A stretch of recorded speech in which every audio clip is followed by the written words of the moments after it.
ভারী বর্ষণে জবুথবু জনপদ।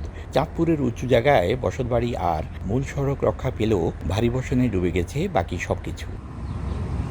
চাঁদপুর সেচ প্রকল্প সহ সদর উপজেলার বাগাদি, ধানুয়া, গাজীপুর, কেরোয়া সহ অর্ধশত গ্রামের চিত্র একই রকম। সড়ক, সেচের খাল, রিং বাঁধ সবই এখন পানির নিচে। দুর্ভোগে প্রকল্পের আওতায় থাকা ৬ উপজেলার কয়েক লাখ মানুষ, ভেসে গেছে কয়েকশো খামারের মাছ। চলতে সমস্যা, রান্না বান্নার সমস্যা, গরু ছাগল দিয়ে, হাঁস মুরগি দিয়ে বিপদে আছে। হাজার হাজার টন টাকার, কোটি টাকার মাছ ছুটে গেছে মানুষও পানিবন্দী হয়ে গেছে।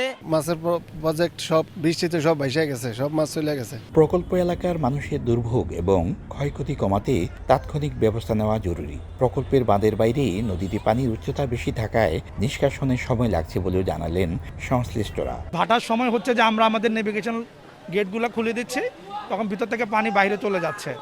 আর অন্য সময় যেগুলো আছে, অন্য সময়গুলোতে হচ্ছে যে আমাদের পাম্পগুলো অপারেটরে চলতেছে। অর্ধেক পাউডারে দ্বিগুণ উজ্জ্বলতা। নতুন রিন অ্যাডভান্সড অর্ধেক পাউডারে দ্বিগুণ উজ্জ্বলতা। চাঁদপুর ও পার্শ্ববর্তী লক্ষ্মীপুর জেলার মোট ৬টি উপজেলার ৫৪,০০০ হেক্টর এলাকা নিয়ে চাঁদপুর সেচ প্রকল্প। এতে পানি সরবরাহ ও নিষ্কাশনের জন্য স্লুইস গেট আছে মাত্র ২টি।